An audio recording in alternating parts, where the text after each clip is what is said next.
Hello भाई, नमस्कार, जय हिंद। कैसे हैं आप सभी। तो एसएससी एमटीएस 2024 के लिए हम लोग ये सीरीज कर रहे हैं। डायरेक्ट मैं मुद्दे पे आता हूँ। आज मैं क्या कराने वाला हूँ, मैं आपको कराने वाला हूँ सब्जेक्ट वर्ब अग्रीमेंट। ठीक है, यानी कि हम लोग पढ़ने वाले हैं कि एक सब्जेक्ट का अपने वर्ब के साथ में जो अग्रीमेंट होता है। अग्रीमेंट का क्या मतलब हुआ, एक सेंटेंस में जो सब्जेक्ट होता है ना, उसी के अकॉर्डिंग हम सेंटेंस के अंदर वर्ब का इस्तेमाल करते हैं।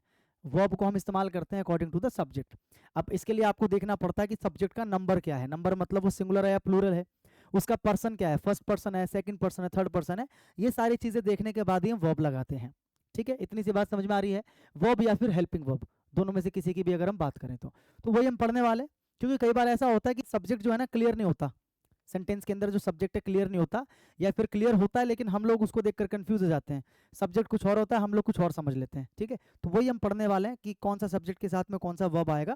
छोटा सा टॉपिक है लेकिन बहुत ही इंपॉर्टेंट टॉपिक है, क्योंकि यहाँ से डायरेक्ट आपके एग्जाम में जो क्वेश्चन है वो पूछे जाएंगे। आ जाओ। तो रूल नंबर 1 क्या है, अच्छा ये देख लो पहले। Verb is used in accordance with the number and person of a subject in sentence.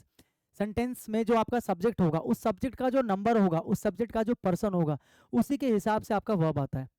अगर आपका सब्जेक्ट प्लूरल है तो वर्ब भी प्लूरल आएगा, अगर आपका सब्जेक्ट सिंगुलर है तो वर्ब भी सिंगुलर आएगा। इसमें तो कोई डाउट होना नहीं चाहिए आपको। ठीक है भाई। Rule number 1, if two subjects are added by and plural verb is used. बहुत सिंपल सी चीज है। अगर दो सब्जेक्ट्स को आप एंड की मदद से जोड़ते हो, एंड की मदद से जोड़ते हो, तो वहां पर जो आपका वर्ब है वो क्या आ जाएगा, प्लूरल। एंड से जोड़ने का क्या मतलब हुआ कि आपका सब्जेक्ट प्लूरल बन गया। राम एंड श्याम है ना, यू एंड आई। तो सब्जेक्ट अगर प्लूरल बन गया आपका, तो इसका मतलब वो भी प्लूरल आएगा। बहुत आसान सी चीज है ये। जैसे ऋषि एंड मनोज, दो सब्जेक्ट को मैंने एंड से जोड़ दिया, तो मतलब कंप्लीट जो मेरा सब्जेक्ट है वो प्लूरल बन गया। तो यहाँ पर वर्ब भी क्या आ गया, प्लूरल आ गया। ठीक है। विवेक, राजू एंड मनोहर, कितने लोग हैं यहाँ पर, 3 लोग हैं। विवेक, राजू एंड मनोहर। अगर 2 ही लोग होते हैं तो डायरेक्ट मैं एंड से जोड़ता, लेकिन जब 2 से ज्यादा होते हैं तो शुरू वाले जितने भी होते हैं उनको कॉमा से जोड़ा जाता है, और जो लास्ट वाले 2 होते हैं उनको एंड से जोड़ा जाता है। अगर यहीं पर 4 होते तो मैं क्या करता, शुरू के जो 3 है उनको कॉमा से जोड़ता, लास्ट के जो 2 बचे जाते हैं उनको मैं एंड से जोड़ता। ऐसा ही होता है। ठीक है। विवेक, राजू एंड मनोहर हैव, तो यहाँ पर क्या आ गया, प्लूरल वर्ब आ गया, क्योंकि आपका जो सब्जेक्ट है वो क्या है, प्लूरल है। इसमें कोई डाउट नहीं होना चाहिए। My friend, my guide and my colleague. My friend यानी कि मेरा दोस्त, मेरा गाइड और मेरा कलीग, ये 3 अलग अलग लोग हैं। मेरा दोस्त है ना, मेरा गाइड और मेरा कलीग, कितने लोग हैं, 3 लोगों की बात हो रही है। तो यहाँ पर वर्ब जो आपका क्या आ जाएगा, प्लूरल आ जाएगा। क्या आ जाएगा, प्लूरल। अच्छा, हेल्पिंग वर्ब्स में आपको पता होना चाहिए कि कौन सा सिंगुलर है कौन सा प्लूरल है, आपको अच्छे से पता होना है। जैसे कि अगर मैं बात करूँ is, am, was, has. Is, am, was और हैज, और इसके अलावा डज। ठीक है, ये सारे जो होते हैं इन सबको हम बोलते हैं सिंगुलर। क्या बोलते हैं, सिंगुलर। और इसके अलावा अगर हम बोलूँ आर, ठीक है, वर, हैव और डू, हैव और डू, इनको हम बोलते हैं क्या, प्लूरल। क्या बोलते हैं, प्लूरल। और जो फ्यूचर में आप यूज करते हो मॉडल होता है बेसिकली वो विल शैल। क्या होता है, विल शैल, मॉडल्स होते हैं ये। ठीक है मेरे भाई, ये सिंगुलर का भी काम करते हैं और प्लूरल का भी काम करते हैं, दोनों का ही काम करते हैं। इतनी चीज आपको पता होनी चाहिए हेल्पिंग वर्ब के बारे में। किसके बारे में, हेल्पिंग वर्ब के बारे में। अब अगर मैं आपसे बोलूँ मेन वर्ब के बारे में, मैं आपको बोलूँ मेन वर्ब है, ठीक है, तो मेन वर्ब के बारे में कैसे पता करोगे सिंगुलर है कि प्लूरल है। जो वर्ब की फर्स्ट फॉर्म होती है ना, कोई सी भी वर्ब की फर्स्ट फॉर्म है, वो अपने आप में क्या होती है, प्लूरल। अपने आप में क्या होती है, प्लूरल। और अगर आप इसी वर्ब की फर्स्ट फॉर्म में एस या ई एस लगा दोगे तो वो क्या बन जाता है, वो बन जाता है सिंगुलर। क्या बन जाता है, सिंगुलर। ये चीज ध्यान रखना। ठीक है, वर्ब की जो फर्स्ट फॉर्म होती है वो अपने आप में क्या होती है, प्लूरल। और अगर आप उसी में एस या ई एस लगा देते हो वो बन जाता है सिंगुलर। जैसे मैं आपसे बोलूँ गो, तो गो क्या है, प्लूरल है। गो क्या है, प्लूरल है। अगर मैं बोलूँ गोज, तो गोज क्या है, सिंगुलर है। गोज क्या है, सिंगुलर है। ध्यान रखना।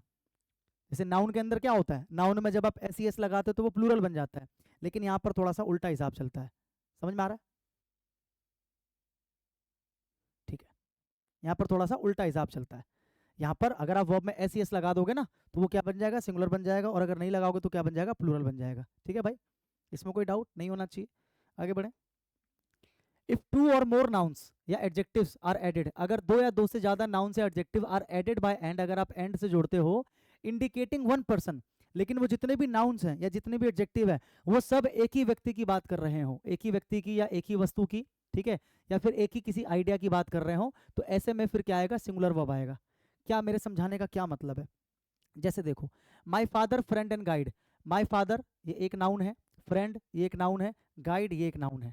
ठीक है, ये 3 अलग अलग नाउन है, मैंने इनको एंड की मदद से जोड़ा है। जब 3 होते हैं तो मैंने क्या बताया, स्टार्टिंग वाले 2 जो होंगे कॉमा से जुड़ेंगे, लास्ट वाले 2 जो है वो एंड से जुड़ेंगे। तो यहाँ पर जो तीनों हैं वो अलग अलग व्यक्ति हैं या एक ही व्यक्ति हैं, पहले तो आपको ये देखना पड़ेगा। जैसे ये सेम एग्जाम्पल पीछे आया था, तो एक चीज ध्यान रखना, अगर 2 या 3 नाउन्स आपको दे रखे हैं और अगर उन सब के साथ में अलग अलग क्या दे रखा है, पजेसिव एडजेक्टिव, जैसे ये एक पजेसिव एडजेक्टिव है, ये एक पजेसिव एडजेक्टिव है, ये एक पजेसिव एडजेक्टिव है। पजेसिव एडजेक्टिव क्या होता है, my, your, his, her, their, our, इनको बोलते हैं पजेसिव एडजेक्टिव।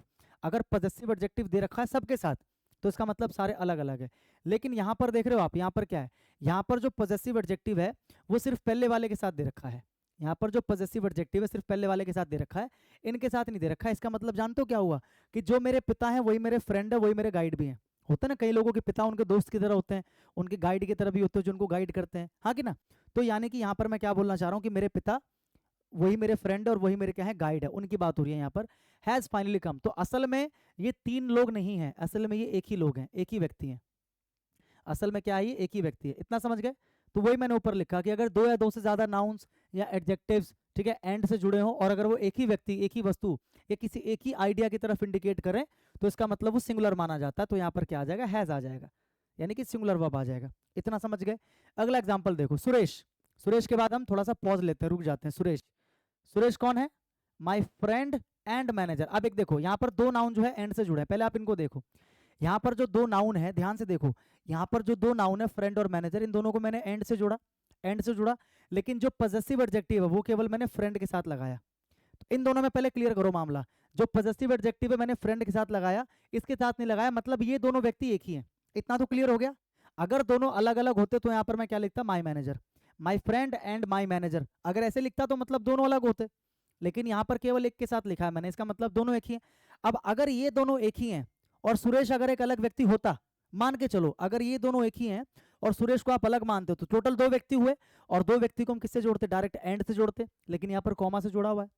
इसका मतलब क्या समझे, कि ये 2 व्यक्ति भी नहीं है, ये तीनों की तीनों असल में एक ही व्यक्ति है, ये तीनों की तीनों असल में एक ही व्यक्ति है। कि जो सुरेश है ना, वो मेरा दोस्त भी है और मेरा मैनेजर भी है।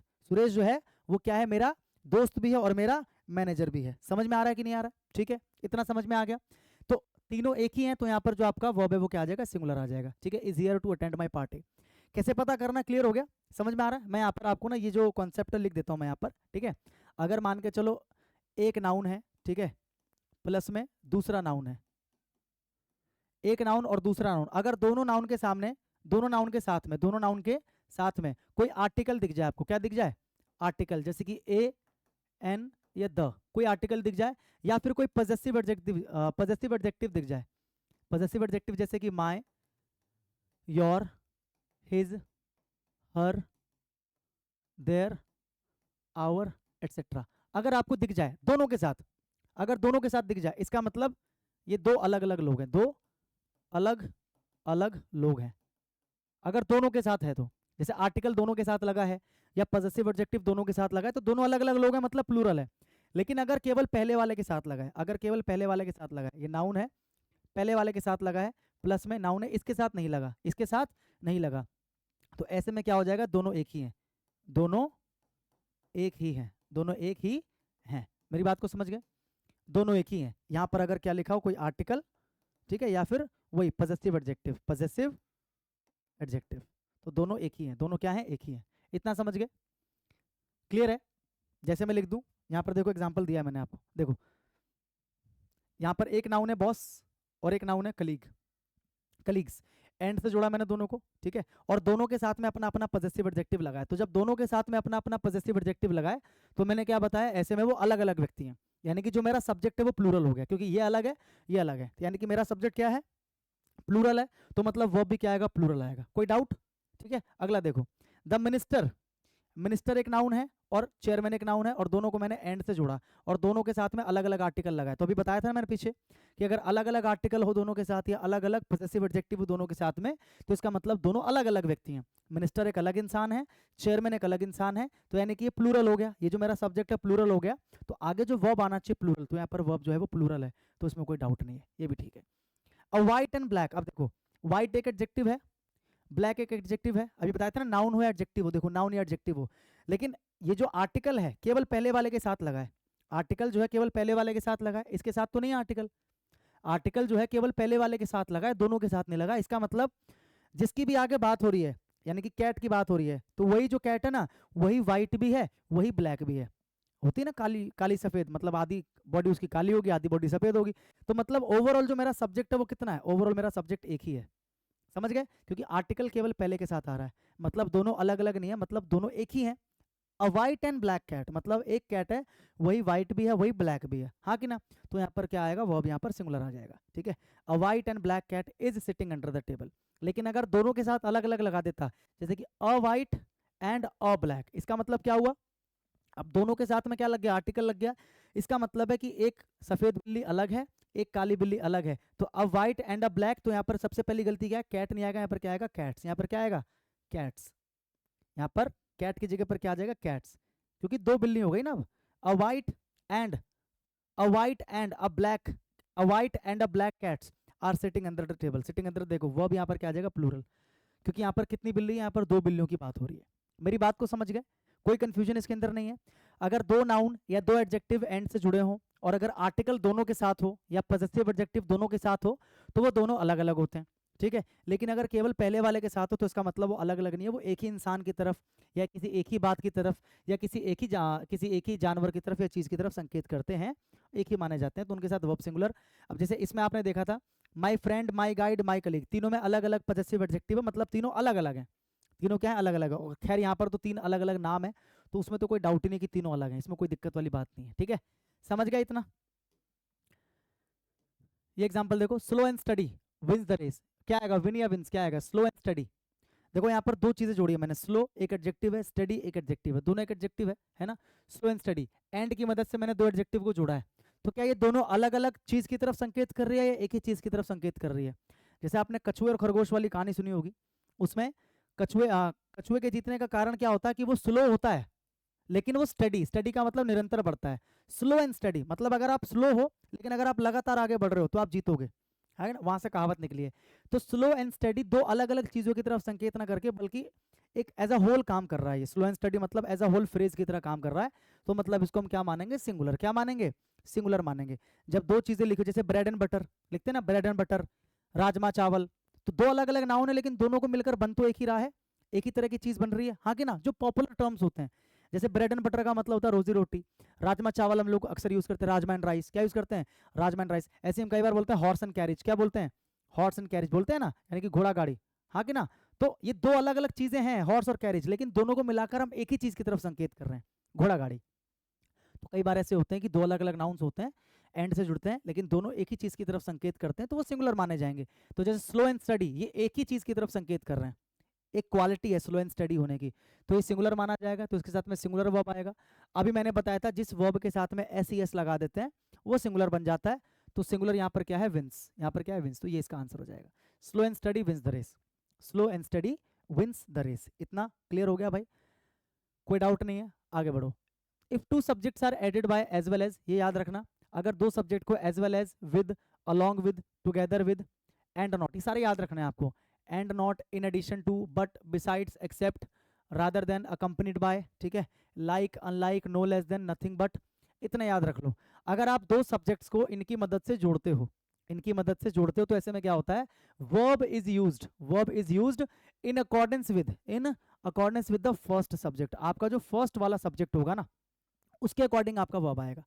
अगर आप दो वर्ब्स को इनकी मदद से जोड़ते हो, as well as, with, along with, together with, and not, in addition to, but, besides, ये बट जो है ना, ये यहाँ पर प्रीपोजिशन का काम करता है। एक बट होता है, आपको पता है, जो कंजंक्शन का काम करता है, जो चीज ऑपोजिट चीजों को जोड़ता है, लेकिन ये प्रीपोजिशन है। इस वाले बट का यहाँ पर क्या मतलब है, इस वाले बट का यहाँ पर मतलब है, यहाँ पर बट का मतलब है एक्सेप्ट, यानी कि को छोड़कर। यहाँ पर बट का मतलब क्या है, एक्सेप्ट, यानी कि को छोड़कर, यानी कि जो ये है वो ये है, ठीक है। Rather than, accompanied by, like, unlike, no less than, nothing but, etcetera. तो यहाँ पर हम क्या करेंगे, जो हमारा वर्ब है वो आ जाएगा according to the first subject, पहले वाले सब्जेक्ट के अकॉर्डिंग आ जाएगा, ठीक है। जैसे he as well as his parents, he as well as his parents, तो एज वेल एज की मदद से मैंने ही को और पेरेंट्स को जोड़ा, ही को और पेरेंट्स को जोड़ा। आगे जो वर्ब आएगा वो आएगा अकॉर्डिंग टू ही, तो यानी कि ही क्या है, सिंगुलर है, ही क्या है, सिंगुलर है, यानी कि जो वर्ब आएगा वो भी सिंगुलर आएगा। पेरेंट्स प्लूरल है, लेकिन मुझे इससे मतलब नहीं है, मुझे मतलब है पहले वाले सब्जेक्ट से, तो यहाँ पर क्या आ जाएगा, हैज, यहाँ पर क्या आ जाएगा, has. He as well as his parents has come for the meeting. अगर यहाँ पर एंड होता तो फिर प्लूरल आता, क्योंकि एंड का मतलब है कि दो अलग अलग व्यक्ति को आप जोड़ रहे हो, ठीक है।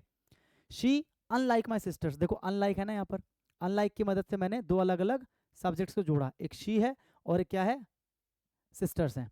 तो हमारा जो वर्ब आएगा वो आएगा शी के अकॉर्डिंग, तो यहाँ पर क्या आ जाएगा, सिंगुलर। सिस्टर्स के अकॉर्डिंग मत लगाना, सिस्टर्स के अकॉर्डिंग लगाने जाते तो प्लूरल लगाना पड़ता, लेकिन हमें पता है सिंगुलर आएगा तो क्या आ जाएगा, क्या आ जाएगा यहाँ पर, इज आ जाएगा। No one has participated in the race but them, no one has participated in the race but them. देखो यहाँ पर बट का मतलब क्या है, को छोड़कर, यानी कि एक्सेप्ट। यहाँ पर बट का मतलब क्या, एक्सेप्ट, यानी कि उनको छोड़कर किसी और ने पार्टिसिपेट नहीं किया है, किसी और ने पार्टिसिपेट नहीं किया है।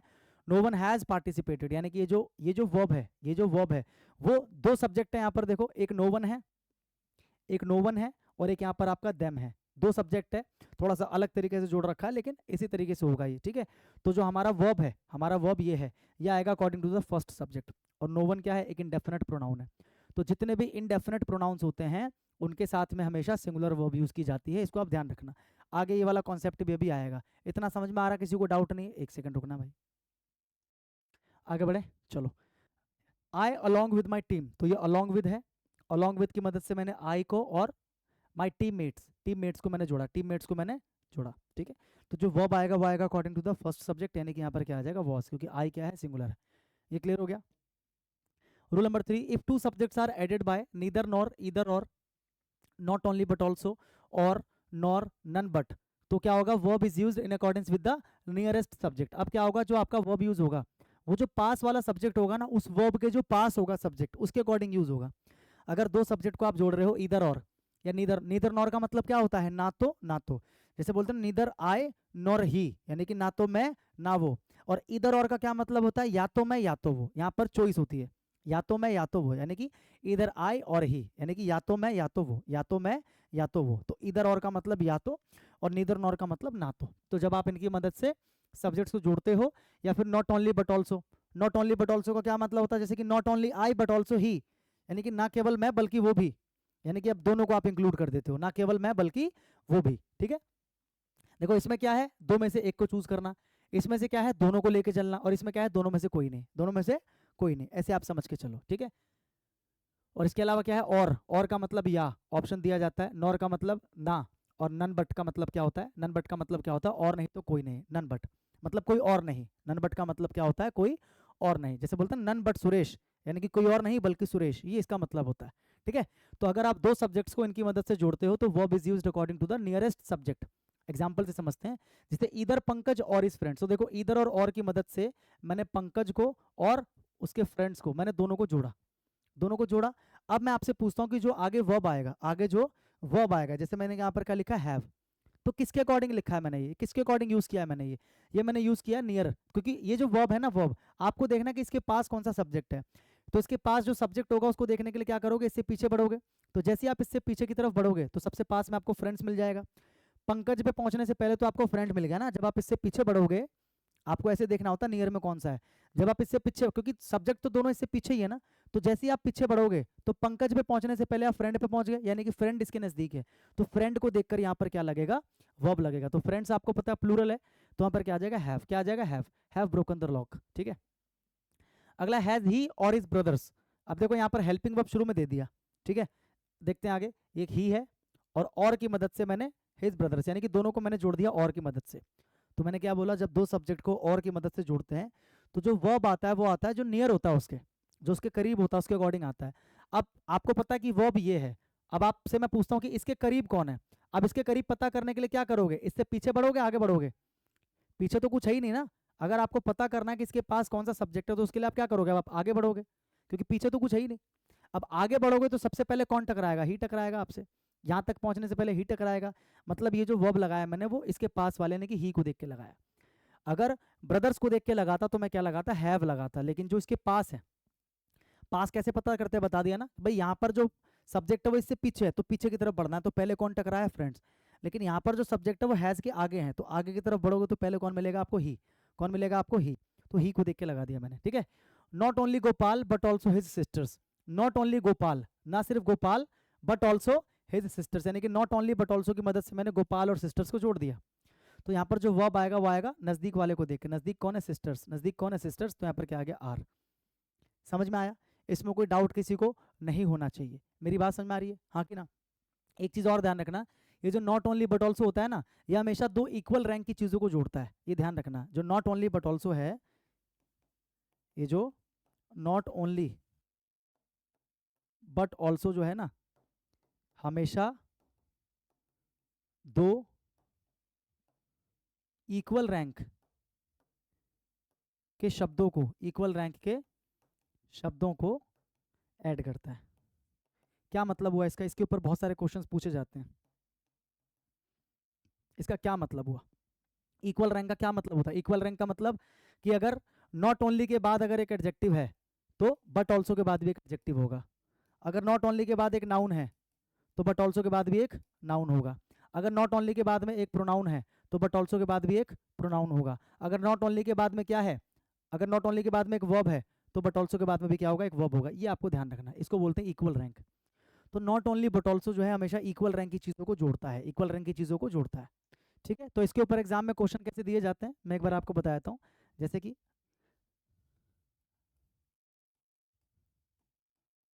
Not only he looted the shopkeeper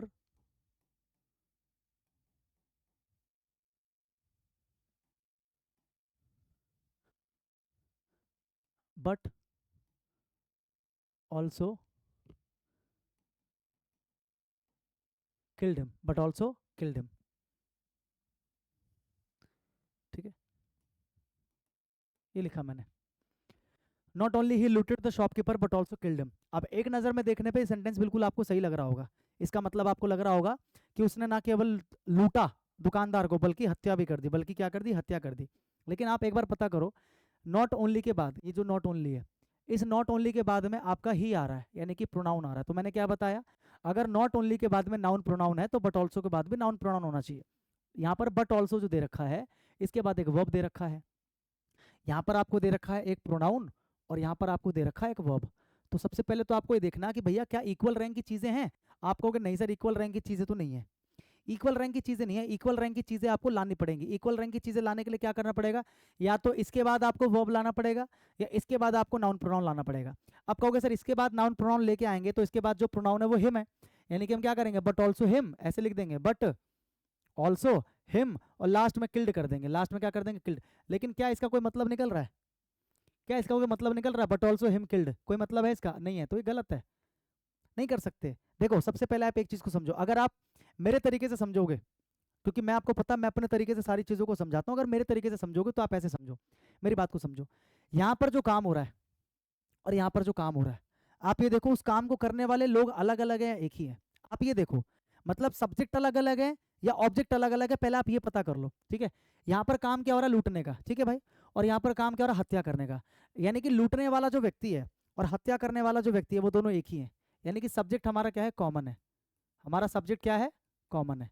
मेरी बात को समझे, अगर सब्जेक्ट कॉमन है तो आप मुझे बताओ क्या नॉट ओनली के बाद में सब्जेक्ट आ सकता है? दिमाग लगाओ, दिमाग लगाओ। अगर सब्जेक्ट दोनों में कॉमन है तो क्या नॉट ओनली के बाद सब्जेक्ट आ सकता है?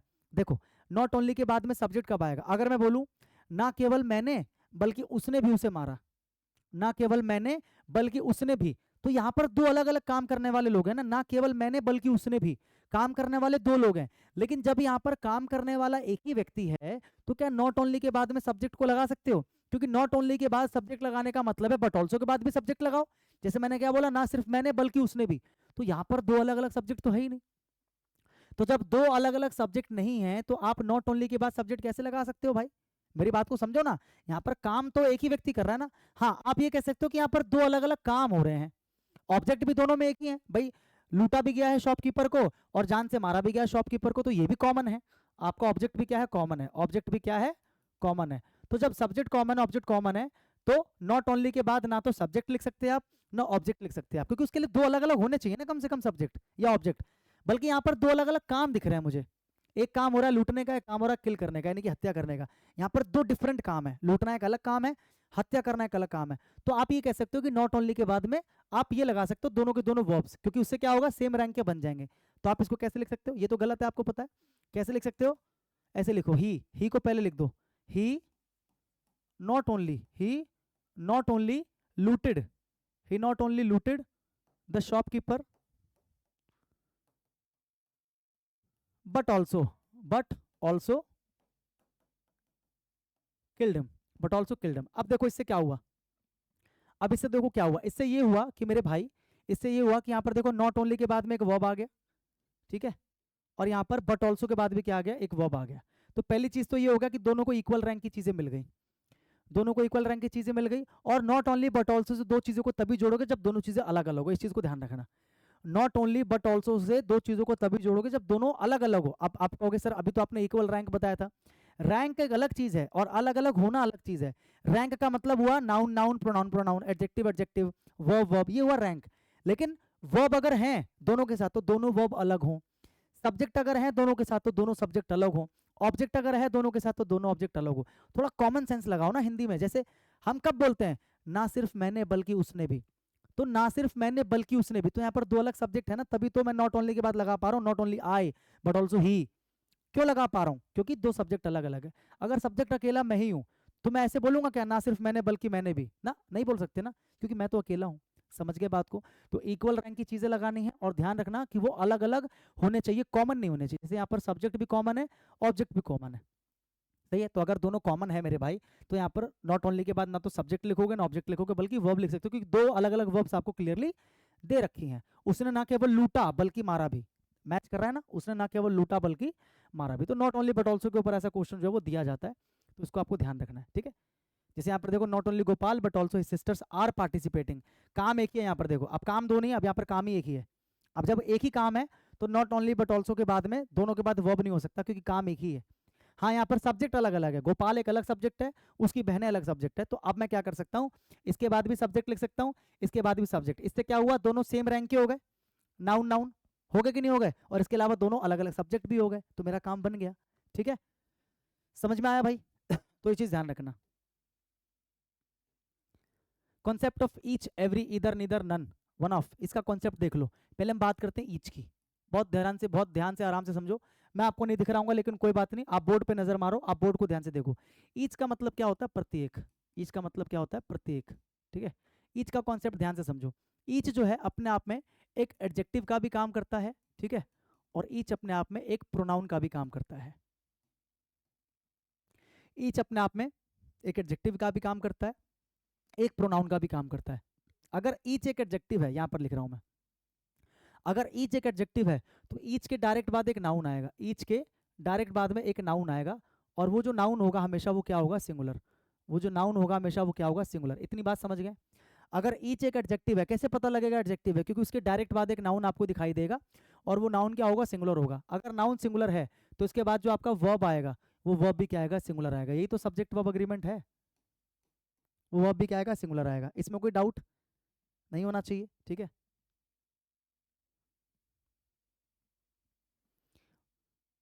वर्ब भी क्या होगा, सिंगुलर होगा। अगर ईच एक प्रोनाउन है तो इसकी खास बात क्या होती है कि अगर ईच एक प्रोनाउन है तो ईच लिखा होगा और ईच के बाद आ जाएगा ऑफ। ईच प्रोनाउन तभी कहलाता है जब ईच के बाद ऑफ लिखा हो, क्या लिखा हो, ऑफ। और इस ऑफ के बाद जो आपका नाउन आएगा, जो आपका नाउन आएगा, अब वो नाउन आपका बन जाएगा प्लूरल। क्या बन जाएगा, प्लूरल बन जाएगा। दोनों में डिफरेंस क्लियर है कि अगर ईच एक एडजेक्टिव है तो ईच के बाद डायरेक्ट नाउन आएगा और वो नाउन क्या आएगा, सिंगुलर। अगर ईच एक प्रोनाउन है तो डायरेक्ट नाउन नहीं आएगा बल्कि ऑफ लगा के नाउन आएगा, और अब वो नाउन क्या बन जाएगा, प्लूरल। क्या बन जाएगा, प्लूरल। लेकिन जो वर्ब आएगा ना दोस्त, जो वर्ब आएगा इसमें, वर्ब वो सिंगुलर ही रहेगा। वर्ब क्या रहेगा, सिंगुलर ही रहेगा। वर्ब प्लूरल नहीं बनेगा, वर्ब क्या रहेगा आपका, सिंगुलर। इतनी बात समझ गए? इसमें कोई डाउट है? क्या बोला मैंने, एडजेक्टिव है तो डायरेक्ट नाउन सिंगुलर, वर्ब भी सिंगुलर। अगर प्रोनाउन है तो ऑफ लग जाएगा, नाउन आ जाएगा प्लूरल। क्या आ जाएगा, प्लूरल, ठीक है। और लेकिन जो वर्ब रहेगा वो क्या रहेगा, सिंगुलर ही रहेगा। वर्ब क्या रहेगा, सिंगुलर ही रहेगा। Is that clear? एग्जाम्पल देख लो। जैसे मैं बोलूं each boy, each boy has submitted his project. मैंने बोला each boy has submitted his project, यानी कि प्रत्येक लड़के ने अपना प्रोजेक्ट सबमिट कर दिया, अपना प्रोजेक्ट सबमिट कर दिया है। तो ईच के डायरेक्ट बाद नाउन है, तो आप समझ गए यहाँ पर जो ईच है ना भैया वो क्या है, एडजेक्टिव है। अगर ये एडजेक्टिव है तो नाउन सिंगुलर आ जाएगा, और जो आगे वर्ब है वो भी सिंगुलर आ जाएगा, और आगे की जो बाकी चीजें होती हैं जैसे कोई प्रोनाउन है या कोई दूसरा एडजेक्टिव है वो भी सिंगुलर ही आएगा। कॉमन सेंस है, कॉमन सेंस लगा लो। तो यहाँ पर देखो जो मैंने एडजेक्टिव लिखा है वो भी क्या लिखा है, सिंगुलर। क्या लिखा है मैंने, सिंगुलर, क्योंकि यहाँ पर बोए की बात हो रही है। किसकी बात हो रही है, बोए की बात हो रही है, ठीक है। लेकिन अगर इसी को मैं ऐसे लिख दूं, ईच के बाद ऑफ लगा दूं, जैसे कि each of the boys, each of the boys has submitted his project, submitted his project, ये सही है कि गलत है? देखो ईच के बाद हमने क्या लगा दिया, ईच के बाद हमने लगा दिया ऑफ। क्या लगा दिया हमने, ऑफ द, ऑफ लगा दिया बेसिकली। ऑफ के बाद क्या लगा दिया, द। क्या लगा दिया, द, ईच ऑफ द। तो जब ईच के बाद ऑफ लग गया, मतलब ये जो ईच है वो क्या कहलाएगा, प्रोनाउन। क्या कहलाएगा, प्रोनाउन। और प्रोनाउन का मतलब है कि जो आगे आपका नाउन आएगा वो क्या आएगा, प्लूरल। तो प्लूरल है, लेकिन जो वर्ब आएगा वो सिंगुलर आएगा, और बाकी जो चीजें हैं एडजेक्टिव या कुछ भी बाकी जो चीजें बचती हैं वो सारी की सारी भी क्या आएंगी, सिंगुलर। सारी की सारी भी क्या आएंगी, सिंगुलर। तो अब आपका ऐसे में क्या है, ये सेंटेंस भी करेक्ट है और ये सेंटेंस भी आपका करेक्ट है। ईच के बारे में इतना समझ के, ईच में कोई दिक्कत नहीं है, ठीक है, समझ में आ रहा। अब एक चीज और याद रखना, वी ईच,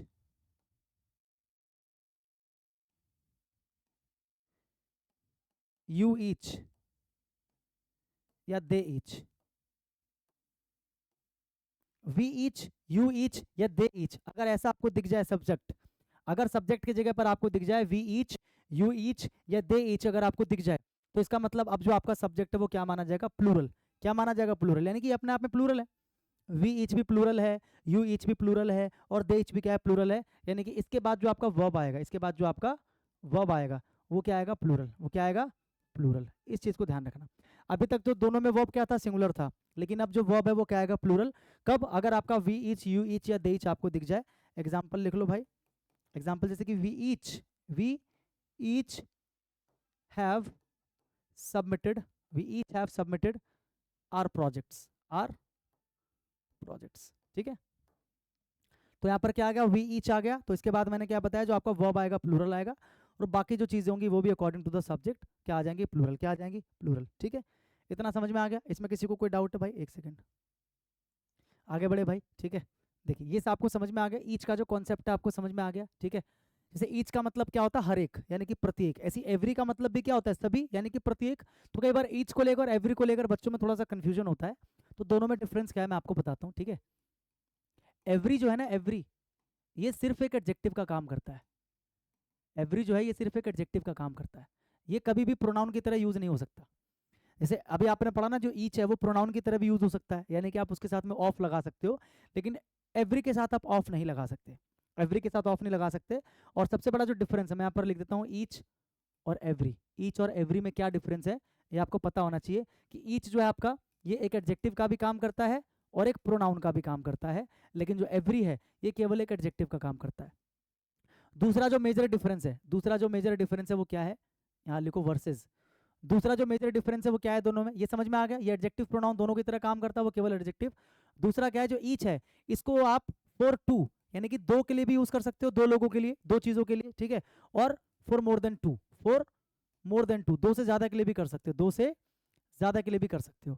लेकिन आपका जो ये है भाई साहब एवरी जो है, इसको आप केवल यूज करते हो for more than two, for more than two, यानी कि केवल दो से ज्यादा के लिए, फॉर मोर देन टू। समझ में आ गया बेसिक डिफरेंस दोनों के बीच में, बहुत जरूरी है ये, कई सारे बच्चों को पता नहीं रहता कि दोनों के बीच में क्या डिफरेंस है, और इसके ऊपर क्वेश्चन एग्जाम में आते रहते हैं। ईच और एवरी में डिफरेंस क्या है, कि ईच जो है एक एडजेक्टिव का भी काम करता है, प्रोनाउन का भी काम करता है। मतलब ईच के डायरेक्ट बाद भी नाउन आ सकता है और ऑफ लगाकर भी नाउन आ सकता है। एक बार सिंगुलर नाउन आएगा, एक बार प्लूरल नाउन, अभी मैंने आपको पीछे बताया। लेकिन एवरी केवल एक एडजेक्टिव है, यानी कि एवरी के साथ जो नाउन आएगा, एवरी के साथ जो नाउन आएगा वो डायरेक्ट आएगा, ऑफ नहीं आएगा यहाँ पर, क्योंकि एडजेक्टिव है। और वो नाउन क्या रहेगा, सिंगुलर। जैसे ईच का पढ़ा ना आपने सिंगुलर, ऐसे यहाँ पर भी सिंगुलर। और जो आगे वर्ब आएगा, ऑब्वियस है कि वर्ब भी क्या रहेगा आपका, वर्ब भी आपका रहेगा सिंगुलर। इतनी सी बात आप समझ गए, ठीक है। एवरी के साथ जो नाउन आएगा वो डायरेक्ट आएगा, नाउन क्या रहेगा, सिंगुलर। और जो वर्ब आएगा वो भी क्या रहेगा, सिंगुलर, वो भी क्या रहेगा, सिंगुलर, हाँ कि ना। और दो के लिए यूज नहीं कर सकते आप एवरी को, एवरी को केवल आप दो से ज्यादा के लिए यूज करते हो। ईच को दो के लिए भी कर सकते हो, दो से ज्यादा के लिए भी। जैसे एग्जाम्पल मैं आपको दे दूं, एग्जाम में आया हुआ क्वेश्चन मैं आपको देता हूँ, every of the 5 boys, every of the 5 boys was arrested, मतलब पांचों के पांचों लड़के जो है अरेस्ट कर लिए गए। Every of the 5 boys was arrested, तो इस सेंटेंस में क्या गड़बड़ है? पहली गड़बड़ कि एवरी के बाद ऑफ नहीं आएगा, क्योंकि एवरी एक एडजेक्टिव है, एवरी जो एक प्रोनाउन नहीं है, एवरी एक एडजेक्टिव है, तो एवरी ऑफ द 5 बॉयज नहीं होगा। तो इसको सही करने के लिए क्या करेंगे, एवरी के डायरेक्ट बाद आपको नाउन चाहिए, तो क्या हो जाएगा एवरी, और आप अच्छे से जानते हो कि एवरी के डायरेक्ट बाद अगर नाउन आएगा तो वो क्या आएगा, सिंगुलर। तो क्या आ जाएगा, एवरी बॉय, ना तो 5 आएगा ना 6 आएगा, कुछ नहीं आएगा, यहाँ पर क्या आएगा, singular noun boy. Every 5 boys नहीं, एवरी 2 बॉयज नहीं, एवरी 3, कुछ नहीं, डायरेक्ट सिंगुलर नाउन, नंबर नहीं आता इसके साथ में, कोई भी जो कार्डिनल नंबर है, एडजेक्टिव जो होता है कार्डिनल एडजेक्टिव, वो नहीं आएगा यहाँ पर, कोई भी नंबर यहाँ पर नहीं आएगा, डायरेक्ट नाउन आएगा। एवरी बॉय बोलो सीधा, क्या बोलो, एवरी बॉय, ठीक है। एवरी बॉय सिंगुलर वर्ब आ जाएगा, वॉज अरेस्टेड, ये इसका सही फॉर्म है, ठीक है। एवरी बॉय वॉज अरेस्टेड, आ गया समझ में, हाँ कि ना। तो एवरी समझ में आ गया आपको, ईच समझ में आ गया आपको। उसके बाद देख लेते हैं either, neither, none, one of और एनी। पहले वन ऑफ का कॉन्सेप्ट समझ लेते हैं, ठीक है। उसके बाद समझेंगे either, neither, none, any, both, इन सब का कॉन्सेप्ट एक बार, बहुत इंपॉर्टेंट चीजें हैं भाई, बहुत इंपॉर्टेंट चीज है, इसको समझ लेते हैं। पहले वन ऑफ का जो कॉन्सेप्ट है उसको समझने की कोशिश करते हैं, आ जाओ, ठीक है। वन ऑफ, वन ऑफ, ठीक है। वन ऑफ के साथ में अगर आपको दिख जाए, जैसे वन ऑफ के साथ में आपको दिख जाए वन ऑफ द, या वन ऑफ दीज, या वन ऑफ दोज, ठीक है, आपको दिख जाए one of the, one of these, one of those, तो इनके बाद में जो नाउन आएगा, इनके बाद में जो नाउन आएगा वो हमेशा आएगा प्लूरल। अभी आपको विद रीजन मैं आपको बताऊंगा कि प्लूरल नाउन क्यों आ रहा है इसके साथ में, नाउन क्या आ जाएगा, प्लूरल आ जाएगा, ठीक है। और इसके बाद जो आपका वर्ब आएगा वो वर्ब क्या आ जाएगा, वो वर्ब आपका आ जाएगा सिंगुलर, और बाकी जो चीज़ें आनी होंगी वो भी सिंगुलर ही आएंगी। जैसे कोई प्रोनाउन लगाना हो, एडजेक्टिव लगाना हो, तो वो भी क्या आ जाएगा, सिंगुलर ही आ जाएगा। इतना समझ गए आप। वन ऑफ के बाद में अगर द दीज दोज है, द दीज दोज, अच्छा एक चीज़ लिखना भूल गया, द दीज दोज या फिर कोई पजेसिव एडजेक्टिव, या फिर कोई पजेसिव एडजेक्टिव। पजेसिव एडजेक्टिव क्या होता है, पजेसिव एडजेक्टिव क्या होता है, माय, योर, हिज, हर, इनको बोलते हैं पजेसिव एडजेक्टिव, पीछे बताया था अभी मैंने आपको। तो अगर ये लग जाए वन ऑफ के साथ, वन ऑफ के साथ में, तो नाउन आ जाएगा प्लूरल और बाकी चीजें रह जाएंगी क्या, सिंगुलर। रीजन के साथ, लॉजिक के साथ मैं आपको समझाता हूँ विद एग्जांपल, ठीक है। जैसे one of my friends, one of my friends has become an IAS officer, ठीक है।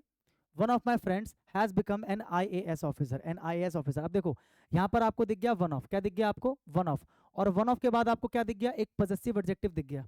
तो मैंने क्या बोला, जब वन ऑफ के बाद में आपको दिख जाए कोई पजेसिव एडजेक्टिव या इनमें से कुछ, द दीज दोज में से कुछ दिख जाए, तो इसके बाद जो नाउन आएगा वो नाउन हमेशा क्या आएगा, प्लूरल।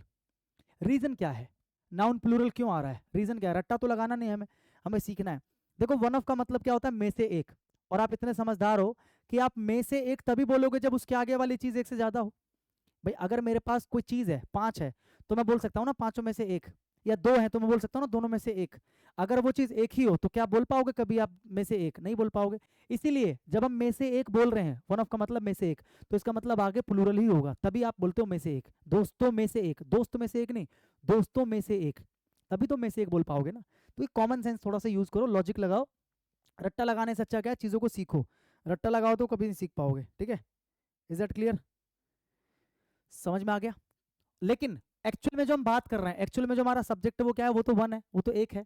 मैंने क्या बोला, मेरे दोस्तों में से एक आ रहा है, या मेरे दोस्तों में से एक IAS ऑफिसर बन गया है, तो बनने वाला तो असल में एक ही है ना। मैंने क्या बोला, दोस्तों में से एक, तो यानी कि असल में जो काम करने वाला व्यक्ति है या जिसकी मैं बात कर रहा हूं वो तो सिंगुलर ही है ना। यहाँ पर प्लूरल आने का लॉजिक पता लग गया, क्योंकि अगर मैं में से एक बोल रहा हूँ तो मतलब प्लूरल होना चाहिए। लेकिन जो मेरा मेन सब्जेक्ट है वो तो सिंगुलर है ना। मेरी बात समझ में आ रही है। बने कितने लोग हैं IAS ऑफिसर, एक ही तो बना है, यानी कि जो मेरा मेन सब्जेक्ट है वो सिंगुलर है, इसलिए यहाँ पर जो वर्ब है वो सिंगुलर लगाते हैं। अब लॉजिक क्लियर हुआ, यहाँ पर जो वर्ब है वो सिंगुलर लगाते हैं। समझ में आया क्यों भाई, इसके प्लूरल होने के बावजूद भी यहाँ पर सिंगुलर वर्ब क्यों लगाते हैं, ये प्लूरल क्यों है, क्योंकि में से एक अगर मैं बोल रहा हूँ तो मतलब वो चीज़ ऑलरेडी एक से ज़्यादा होनी चाहिए। लेकिन यहाँ पर सिंगुलर लगाने का मतलब क्या है, क्योंकि जो मेरा वर्ब है वो तो सब्जेक्ट के अकॉर्डिंग आएगा ना, और सब्जेक्ट मेरा क्या है, सिंगुलर है। सब्जेक्ट मेरा क्या है, सिंगुलर है। तो अगर मेरा सब्जेक्ट ही सिंगुलर है तो मेरा वर्ब भी तो सिंगुलर होगा, बोलो हाँ कि ना। तो वही मैंने लिखा है कि वन ऑफ के बाद में अगर पॉजिटिव एडजेक्टिव या द दिस दोज लग जाए तो नाउन प्लूरल, और बाकी सारी चीज़ें सिंगुलर, बाकी सारी चीज़ें सिंगुलर, ठीक है। इसके ऊपर एग्जाम में एक और कॉन्सेप्ट दिया जाता है कि अगर वन ऑफ हो, वन ऑफ के बाद में वही चीज़ लिख लो, द दीज या दोज हो, ठीक है, या कोई पॉजिटिव एडजेक्टिव हो या कोई पजेसिव एडजेक्टिव हो, ठीक है। तो साथ में प्लूरल नाउन होगा, साथ में क्या होगा, प्लूरल नाउन। ये तो फिक्स है, इसमें कोई चेंज नहीं है, ये तो फिक्स है, प्लूरल नाउन होगा, जैसे ऊपर प्लूरल नाउन है, ठीक है। लेकिन यहाँ पर अगर प्लूरल नाउन के बाद, अगर यहाँ पर प्लूरल नाउन के बाद में आपको दे दिया जाए कोई रिलेटिव प्रोनाउन, कोई क्या दे दिया जाए, रिलेटिव प्रोनाउन। रिलेटिव प्रोनाउन क्या होता है मेरे भाई, शॉर्ट में लिख के चलो, हु विच या दैट। क्या दे दिया जाए, हु विच या दैट अगर आपको दे दिया जाए, तो अब ऐसे में आपका जो वर्ब आएगा ना, वो वर्ब आपका क्या बन जाएगा, प्लूरल। ऊपर देखो वर्ब क्या है, सिंगुलर। ऊपर देखो वर्ब क्या है, सिंगुलर, लेकिन यहाँ पर जो वर्ब मैंने लिखा वो प्लूरल लिखा। रीजन के साथ समझाता हूँ, रट्टा नहीं मारना है, रीजन के साथ बताता हूँ, ताकि आपको ये चीज़ जो है हमेशा के लिए आपके माइंड में क्लियर हो जाए, ठीक है। समझ में आ रहा है कि नहीं आ रहा, आई होप आपको समझ में आ रहा होगा, और समझ में आ ही रहा होगा, मुझे पूरा यकीन है, अपने ऊपर भी यकीन है और आप लोगों के ऊपर भी यकीन है कि आपको समझ में आ रहा होगा, क्योंकि मैं बहुत ही आराम से और बहुत ही बेहतरीन तरीके से समझाने की कोशिश आप लोगों को कर रहा हूँ। इसमें कोई दिक्कत आपको नहीं होनी चाहिए भाई, ठीक है ना। देखो एग्जाम्पल के साथ समझाता हूँ, जैसे मैंने लिखा he is one of those man, he is one of those man who have never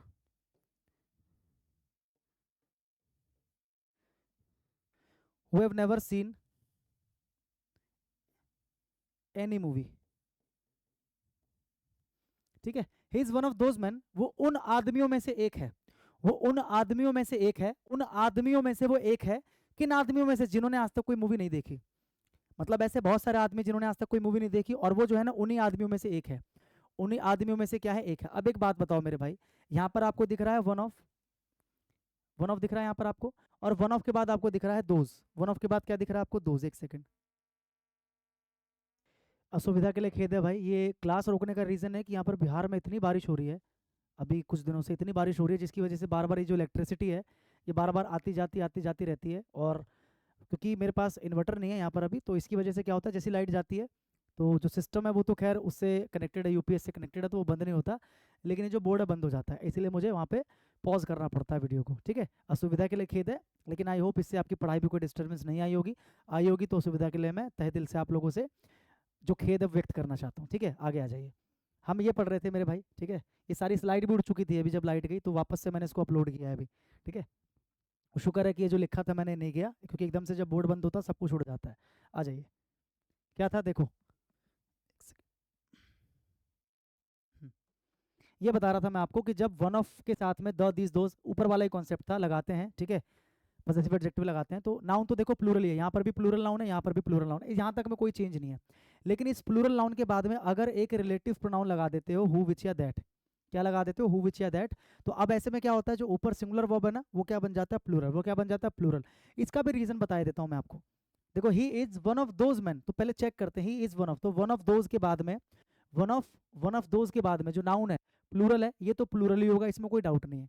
इसके बाद में एक आपको दे दिया रिलेटिव प्रोनाउन, क्या दे दिया आपको, रिलेटिव प्रोनाउन आपको दे दिया, इसमें कोई डाउट, बोलो इसमें कोई डाउट नहीं होगा, कोई डाउट।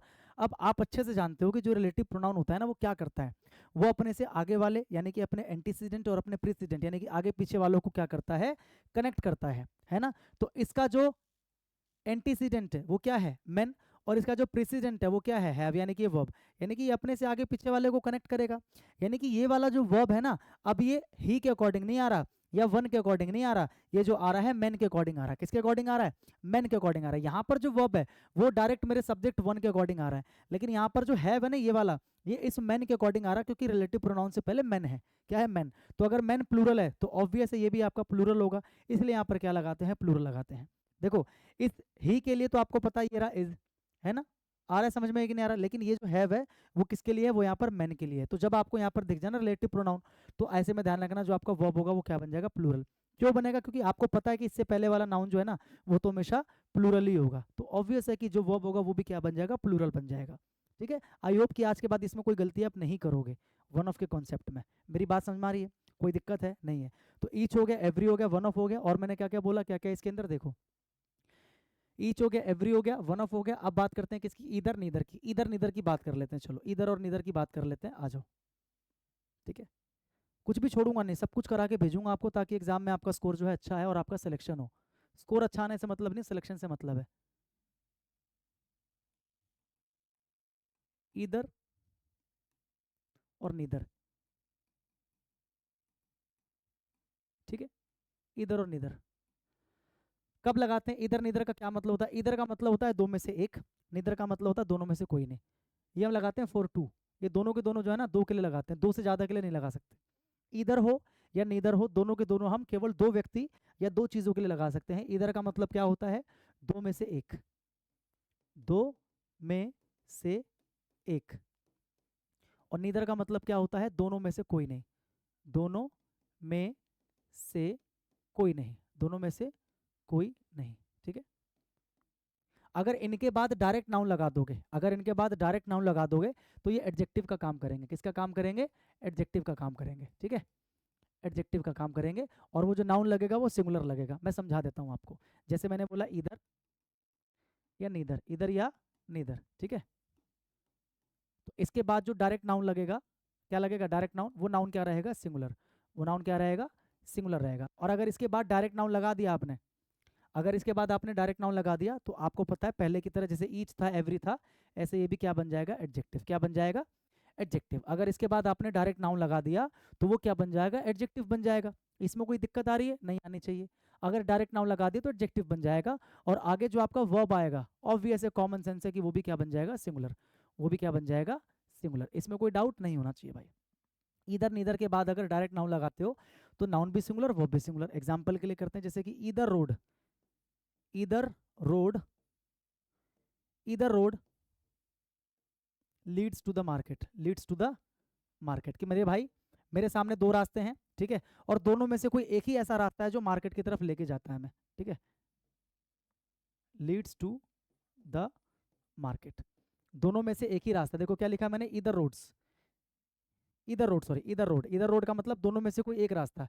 मैंने क्या बताया? इधर का मतलब है दो में से एक। तो ये ऑब्वियस होना चाहिए, आपको समझ में आना चाहिए कि यहाँ पर रोड कितने हैं? दो ही हैं। दो से ज्यादा नहीं हो सकते, दो से कम नहीं हो सकते, क्योंकि इधर का मतलब दो में से एक, इधर का मतलब दो में से एक, यानी कि दोनों में से कोई एक रोड है जो मार्केट की तरफ लेके हमें जाता है। तो मैंने क्या बताया? इधर के बाद जो डायरेक्ट नाउन आएगा वो क्या आएगा? सिंगुलर। क्या आएगा? सिंगुलर। जो वर्ब आएगा, वर्ब भी क्या आएगा? सिंगुलर। अभी पीछे बताया था कि जब वर्ब में एस ई एस लगा देते हैं तो वो वर्ब क्या बन जाता है? सिंगुलर बन जाता है। वर्ब में जब एस सी एस लगा देते हैं तो वो सिंगुलर बन जाता है। तो इधर के बाद अगर डायरेक्ट नाउन है तो नाउन भी सिंगुलर, वर्ब भी सिंगुलर। और क्या मतलब बन गया? दोनों में से एक। आप दो लिखो ना लिखो, अंडरस्टूड है कि वहां पर दो की बात हो रही है। अगर मैं इसको ऐसे लिख देता, इधर के बाद में अगर मैं ऑफ लगा दूं, अगर मैं इधर के बाद या नीदर के बाद ऑफ लगा दूं, ऐसे लिखो, इधर ऑफ नीदर ऑफ। अगर मैं इधर या नीदर, ठीक है, के बाद क्या लगा दूं? ऑफ लगा दूं, तो ये क्या बन जाएगा? प्रोनाउन बन जाएगा। क्या बन जाएगा? प्रोनाउन। ठीक है, अंडरस्टूड। जैसे ईच में था कि ईच के बाद जब आप ऑफ लगा रहे थे तो वो प्रोनाउन बन जा रहा था, ऐसे ये भी प्रोनाउन बन जाएगा, ऑफ लग जाएगा। और अगर ऑफ के बाद जो आप नाउन लगाओगे, अब वो क्या बन जाएगा? वो नाउन बन जाएगा प्लूरल। ऑफ के बाद अगर आप एक नाउन लगा रहे हो तो वो क्या बन जाएगा? प्लूरल। जैसे कि ईच में आपने पढ़ा था कि वो क्या बन गया था? प्लूरल। क्या बन गया था? प्लूरल। लेकिन इसके बाद जो वर्ब आएगा, इसके बाद जो वर्ब आएगा वो तो पहले की तरह ही क्या रहेगा? सिंगुलर। क्या रहेगा? सिंगुलर। क्लियर? वर्ब सिंगुलर ही रहेगा। वर्ब क्या रहेगा? सिंगुलर ही रहेगा। एग्जाम्पल के लिए जैसे मैं बोलूं, इसी की जगह मैं लिख दूं ईदर ऑफ द रोड्स। क्या लिख दूं मैं? ईदर, या इधर की जगह पे नीदर का एग्जाम्पल ले लो एक, नीदर ऑफ द रोड्स। क्या लिख दूं मैं? Neither of the roads, neither of the roads, neither of the roads. अब यहाँ पर क्या लिखूंगा? लीड या लीड्स? क्या लिखूंगा? तो लीड्स का लीड्स ही रहेगा, क्योंकि ये तो सिंगुलर ही चाहिए ना मुझे, ये मुझे क्या चाहिए? सिंगुलर ही चाहिए। तो क्या आ जाएगा? Leads. Neither of the roads leads to the market, leads to the market. सही है, कोई डाउट नहीं है इसके अंदर। ठीक है भाई, नीदर ऑफ द रोड्स। अब देखो यहाँ पर आपका जो नाउन है वो क्या बन गया? प्लूरल, क्योंकि यहाँ पर ऑफ के बाद लग रहा है। किसके बाद लग रहा है? ऑफ के बाद। और यहाँ पर जो आपका नीदर है ये एक्चुअल में यहाँ पर क्या है? प्रोनाउन है। एक्चुअल में यहाँ पर क्या है? प्रोनाउन है। ठीक है, अगर नीदर इधर के बाद ऑफ लग रहा है तो वो प्रोनाउन बन जाता है।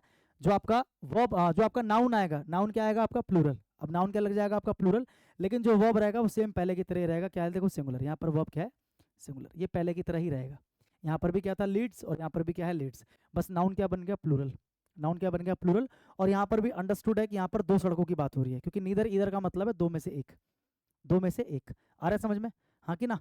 अगर इनके साथ कभी गलती से तीन चार ऐसे करके दे दिया जाए, ठीक है, तो उसमें आपको समझ जाना कि वहां पर वो चीज़ नहीं आ सकती है। अब आपके मन में आ रहा होगा सर अगर दो में से एक की बात कर रहे हैं तो इधर लगा रहे हैं, है ना?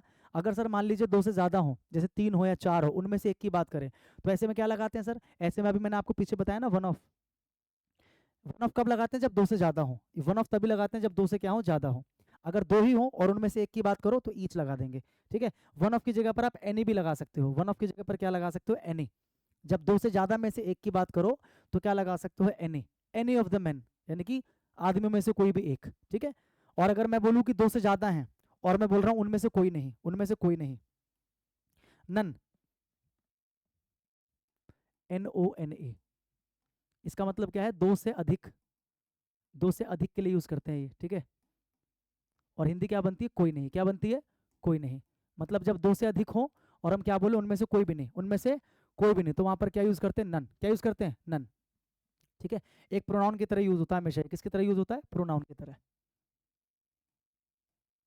हमेशा एक प्रोनाउन की तरह यूज होता है। यानी कि इसके बाद में क्या लगाओगे? ऑफ लगाओगे। तो एग्जाम्पल क्या लिखे, एग्जाम्पल के लिए क्या लिखोगे? None of. अगर मैं ऐसे लिखूं, none of my, none of my, none of my hands is hurting, is hurting now, is hurting now, none of my hands is hurting now, ठीक है। सेम चीजें वही होंगी। देखो, नन ऑफ, नन के बाद में अगर ऑफ लग गया तो ऑफ के बाद जो आपका नाउन आएगा वो क्या आएगा? प्लूरल। ऑफ के बाद जो आपका नाउन आएगा वो क्या आएगा? प्लूरल। ध्यान से देखना, ऑफ के बाद जो आपका नाउन आएगा वो क्या आएगा? प्लूरल। तो यहाँ पर नाउन जो है वो प्लूरल आ गया। लेकिन मैंने क्या बताया? जो वर्ब आएगा वो क्या आएगा? सिंगुलर। वर्ब क्या आएगा आपका? सिंगुलर। सेम उसी की तरह जो आपने पीछे भी पढ़ा ना, कि नाउन आपका क्या आएगा? ऑफ के बाद प्लूरल, लेकिन वर्ब क्या आएगा? सिंगुलर। लेकिन उसके बावजूद भी ये सेंटेंस गलत है, उसके बावजूद भी ये जो सेंटेंस लिखा है ना, गलत है। गलत क्यों आपको पता है? क्योंकि हैंड्स कितने होते हैं एक इंसान के पास? 2 होते हैं।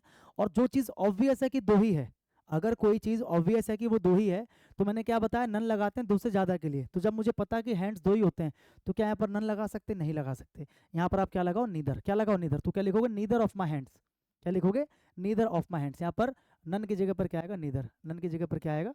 नीदर। क्योंकि हैंड्स कितने होते हैं इंसान के? हैंड्स होते हैं 2। हैंड्स कितने होते हैं? 2, ठीक है। हैंड्स 2 होते हैं, इसलिए यहाँ पर क्या आ जाएगा? नीदर। क्या आ जाएगा? नीदर। वहाँ पर नन जो है वो नहीं आएगा। Is that clear? समझ गए? अब मैं बात करूँ बोथ की। भाई बोथ का क्या मतलब होता है? बोथ का मतलब होता है दोनों। बोथ का क्या मतलब होता है? दोनों। बोथ का मतलब होता है दोनों, ठीक है। एक एग्जांपल मैं आपको दूं, जैसे कि मैं बोलूं both of them are not going there, both of them are not going there. इस सेंटेंस में आपको क्या गड़बड़ी लगती है? Both of them are not going there मतलब उन दोनों में से कोई वहां नहीं जा रहा है। Both of them are not going there, इनमें आपको क्या गड़बड़ लगता है सेंटेंस में? बताइए, कुछ गड़बड़ी है इसके अंदर? अच्छा, मैं यहाँ पर क्या बोलना चाह रहा हूँ कि दोनों में से कोई नहीं जा रहा, और मुझे पता है कि जब दोनों में से कोई नहीं जा रहा तो उसके लिए मेरे पास ऑलरेडी नीदर है। नीदर का मतलब दोनों में से कोई नहीं। तो इसलिए एक कॉन्सेप्ट यहाँ से ध्यान रखना, ठीक है। ये सेंटेंस क्या है? गलत है। गलत क्यों है? यहाँ पर कॉन्सेप्ट याद रखना कि both and not, both and not are not used together, are not used together in a sentence, together in a sentence.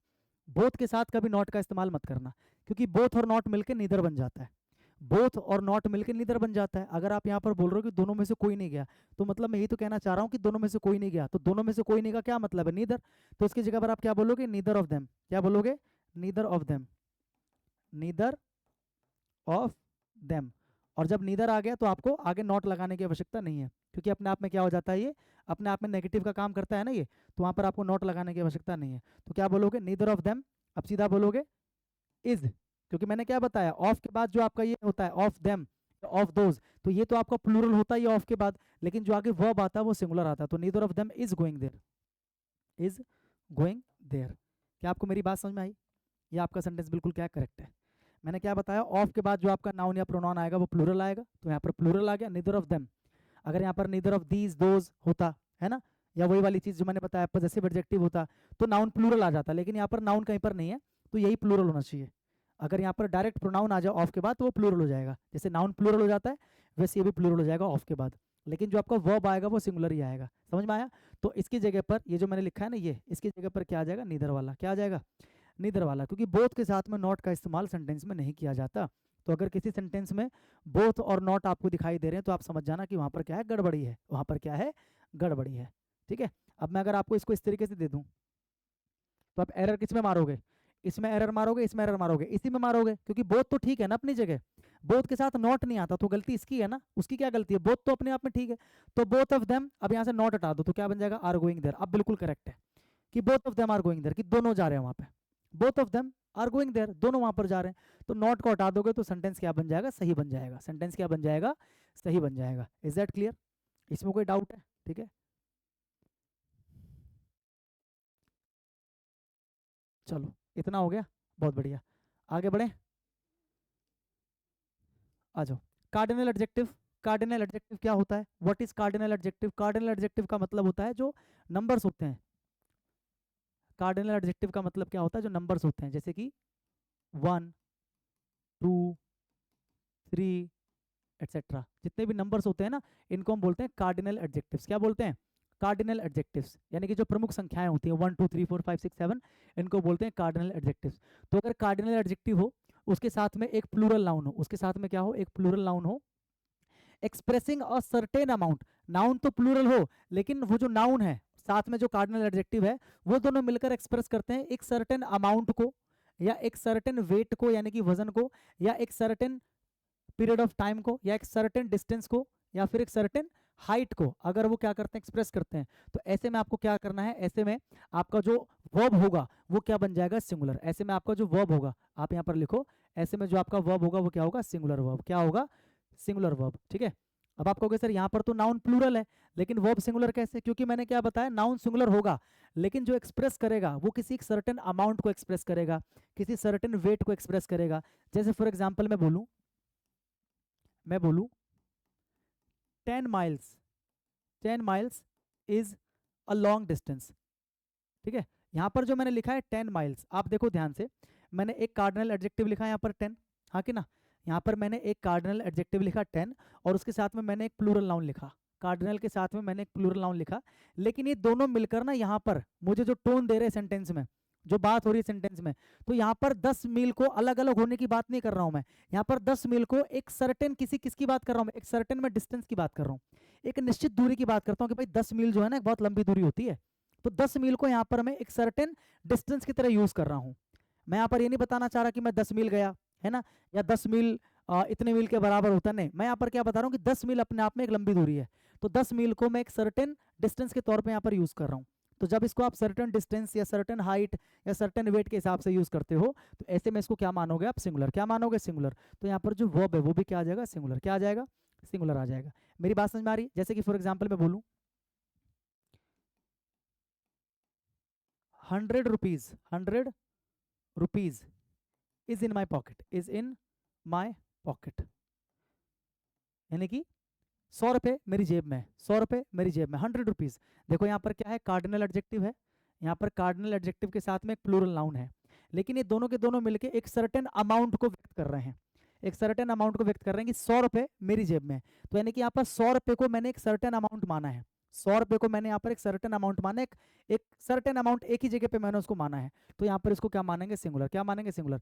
लेकिन अगर मैं ये बोल देता कि 100 रुपीज, मैं ऐसे बोल देता अगर 100 रुपीज, अब मैं आपसे यहाँ पर पूछता हूँ कि हैज आएगा, हैव आएगा, बताना पड़ के, बीन स्पेंट ऑन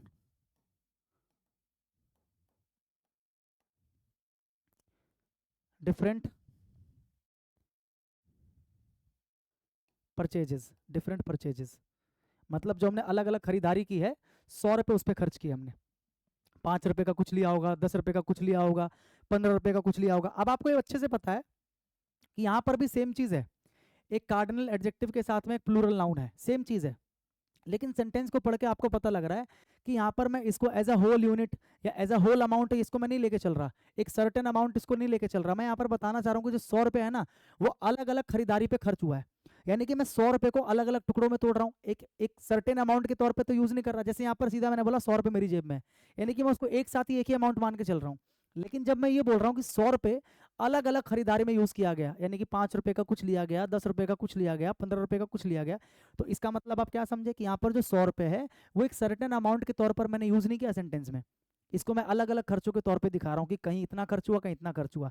अब इसको आप क्या मानोगे, प्लूरल, इसलिए यहाँ पर क्या आ जाएगा, हैव, यहाँ पर क्या आ जाएगा हैव। देखो वही चीज़ यहाँ पर लिखी है, अगर कार्डिनल एडजेक्टिव के साथ में प्लूरल नाउन हो जैसे ऊपर लिखा है, ठीक है, लेकिन अगर उससे क्या हो एक्सप्रेसिंग डिफरेंट यूनिट्स, अगर वो एक सर्टेन यूनिट नहीं है, एक सर्टेन अमाउंट नहीं है, सर्टेन डिस्टेंस नहीं है, सर्टेन हाइट नहीं है, तो ऐसे में फिर क्या होगा, उसको आप क्या मानोगे, प्लूरल। क्या मानोगे, प्लूरल।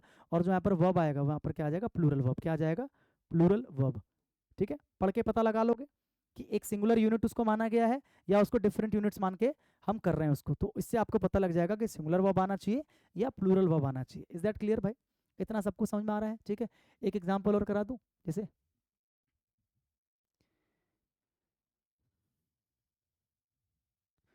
10 days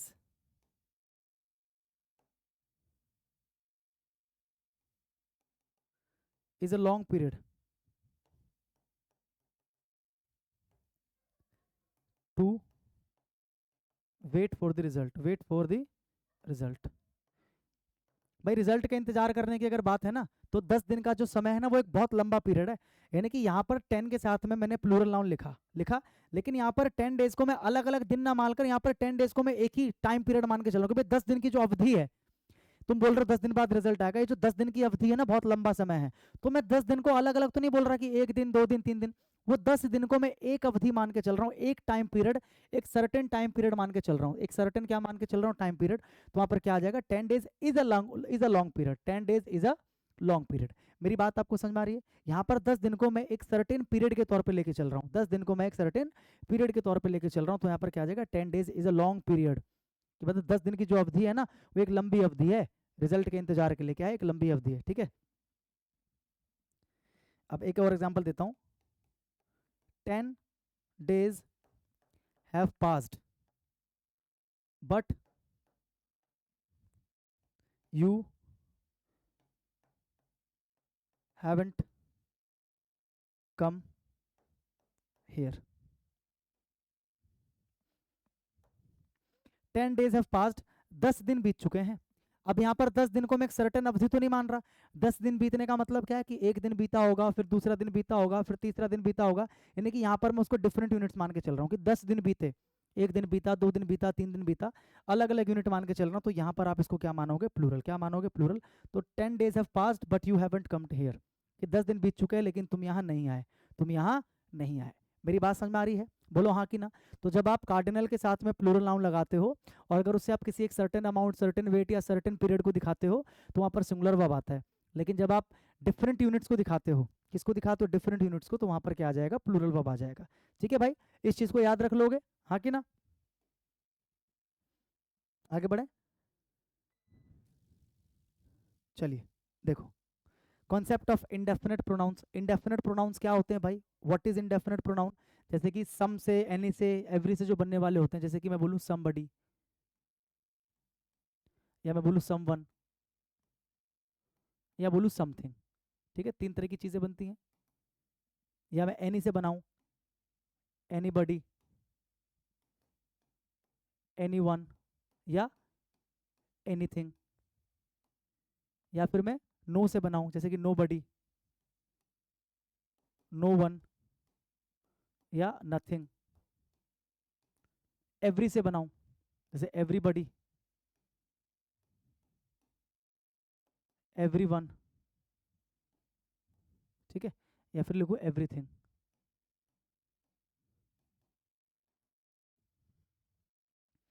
क्या लिखूं मैं, एवरीथिंग। समझ में आ रहा है। तो जितने भी आपको यहाँ पर दिखाई दे रहे हैं ना सारे के सारे, इनको याद रख लेना, इनको हम बोलते हैं इनडेफिनेट प्रोनाउंस। क्या बोलते हैं, इनडेफिनेट प्रोनाउंस। इनडेफिनेट क्यों बोलते हैं, क्योंकि निश्चित नहीं होता। अगर मैं बोलूँ somebody is knocking at the door, तो कौन है दरवाजे पर, निश्चित रूप से बता सकते हो, नहीं बता सकते, तो उसको हम बोलते हैं इनडेफिनेट। क्या बोलते हैं, इनडेफिनेट। ऐसे में बोलूँ एवरीबडी इज गोइंग देयर, वहाँ सब जा रहे हैं, तो सब में कौन कौन है, निश्चित रूप से आप नहीं बता सकते, तो इनको इनडेफिनेट प्रोनाउन बोलते हैं। और इनके साथ में क्या आता है, इनके साथ में हमेशा सिंगुलर वर्ब आता है, इनके साथ में हमेशा जो वर्ब आता है वो कैसा आता है, सिंगुलर। ये याद रखने वाली चीज़ है। ठीक है, somebody is knocking at the door, somebody are नहीं होगा, everybody is going there, everybody are नहीं होगा। मेरी बात समझ में आ रही है। nothing has been done yet, कि अभी तक कुछ नहीं किया गया है, तो nothing has आएगा, nothing have नहीं आएगा। इस चीज़ को आप ध्यान रखना, इनके साथ में जो वर्ब आएगा वो क्या आएगा, सिंगुलर आएगा। और इनके साथ में जो प्रोनाउन आएगा, इनके साथ में अगर कोई प्रोनाउन लगाते हो या एडजेक्टिव लगाते हो तो वो भी क्या आएगा, सिंगुलर, वो भी क्या आएगा, सिंगुलर। ठीक है, वो भी क्या आएगा, सिंगुलर आएगा। और क्योंकि इनका जेंडर हमें क्लियर नहीं होता, अगर मैं बोलूँ somebody is knocking at the door, तो मुझे नहीं पता ना कि कौन है, उसका क्या जेंडर है। मेरी बात समझ में आ रही है? तो जब जेंडर ना पता हो तो वहाँ पर प्रायोरिटी हम किसको देते हैं, वहाँ पर प्रायोरिटी हम ही को, हिज को और हिम को हम क्या देते हैं, प्रायोरिटी, है ना। जैसे somebody has missed या somebody is missing, somebody has missing या somebody has missed, ऐसे करो, somebody has lost his watch, somebody has lost his watch। तो somebody has तो सिंगुलर वर्ब आ गया has, somebody के साथ में सिंगुलर वर्ब आ गया has, और आगे जो मैंने प्रोनाउन लगाया, एडजेक्टिव लगाया, ऐसे देखो, मैंने बोला somebody has lost his watch। तो यहाँ पर मैंने his क्यों लिखा भाई, यहाँ पर मैंने his ही क्यों लिखा, क्योंकि पहली बात तो ये सिंगुलर है, हिज क्या है, सिंगुलर, और दूसरा क्या है, मेस्क्यूलाइन जेंडर का है ये। यानी कि मैंने क्या बताया, जब आपको जेंडर क्लियर नहीं होता, क्योंकि इंडेफिनिट प्रोनाउन में जेंडर क्लियर अक्सर नहीं होता, जेंडर क्लियर जो है हमें नहीं होता, वर्ब तो सिंगुलर आएगा, पता लग गया, और जो आपका एडजेक्टिव आएगा या जो प्रोनाउन आएगा वो भी आपका सिंगुलर आएगा, और साथ में अगर मैं जेंडर की बात करूँ तो पहली प्रायोरिटी किसको देनी है, मेस्क्यूलाइन को आपको देनी है, ठीक है। यानी कि यहाँ पर ही, हिज या हिम में से कोई एक आएगा, अगर आप एडजेक्टिव लगाना चाहते हो या प्रोनाउन लगाना चाहते हो। मेरी बात समझ में आ रही है आप सभी को? इसमें किसी को कोई डाउट नहीं होना चाहिए। मैं माइक्रोफोन का बैटरी बदल लूँ।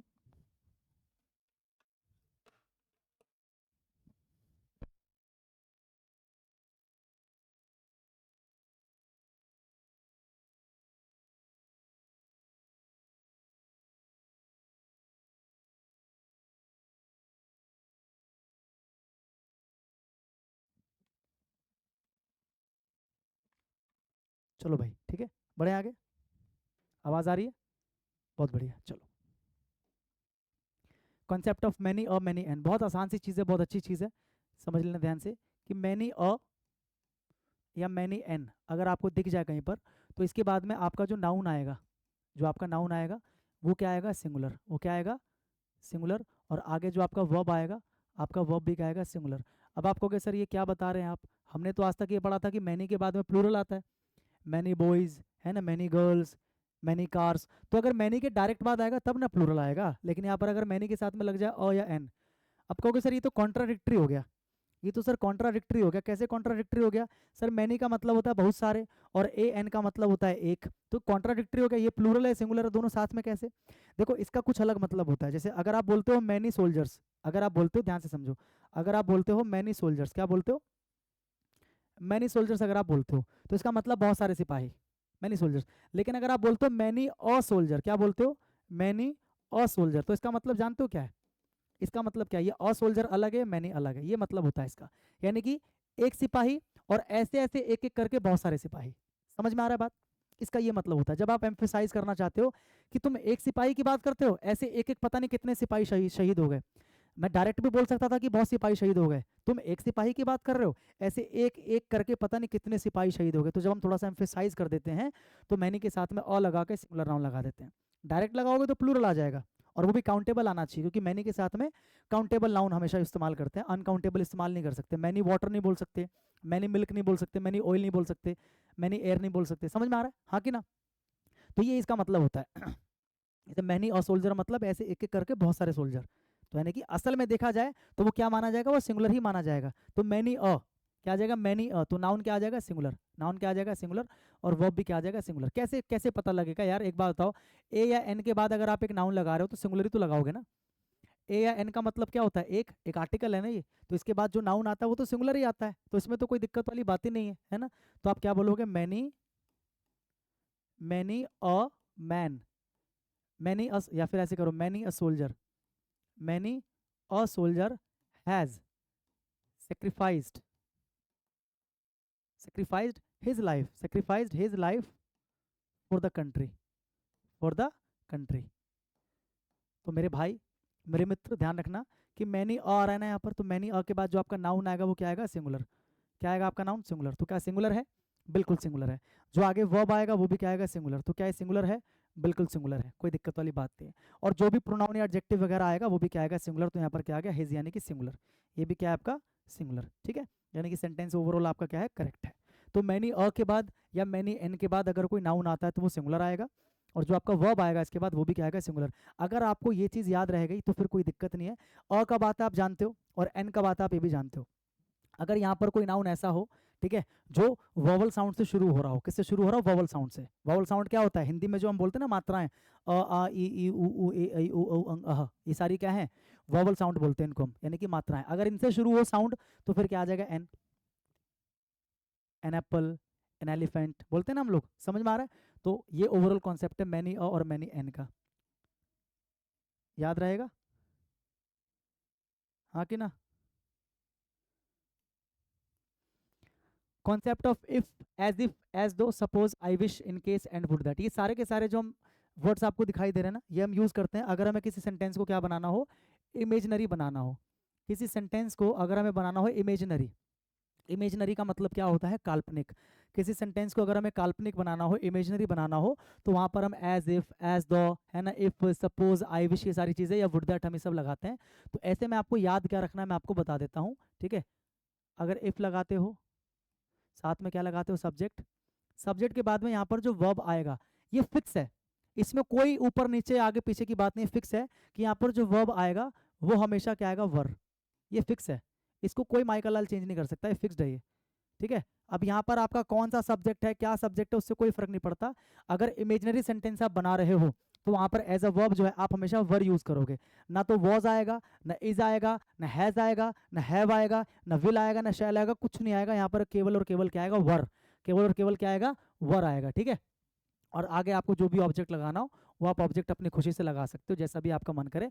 जैसे एग्जाम्पल की मदद से मैं आपको समझाता हूँ। If if I if I were a bird, if I were a bird, इसका मतलब क्या हुआ? अगर मैं एक पक्षी होता, इफ लग गया मतलब सेंटेंस क्या बन गया? इमेजिनरी। सेंटेंस क्या बन गया? इमेजिनरी।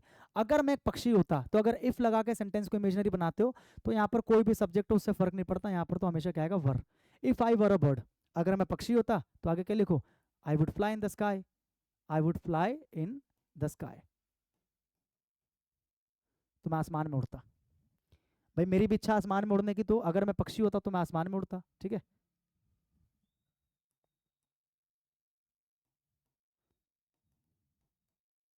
आया समझ में?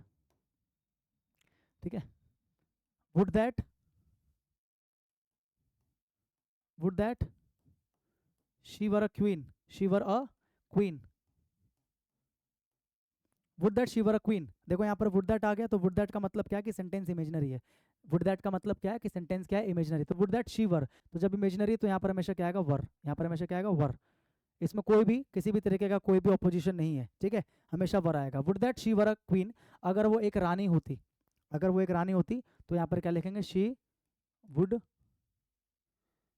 She would she would torture, ऐसे लिखो, she would torture,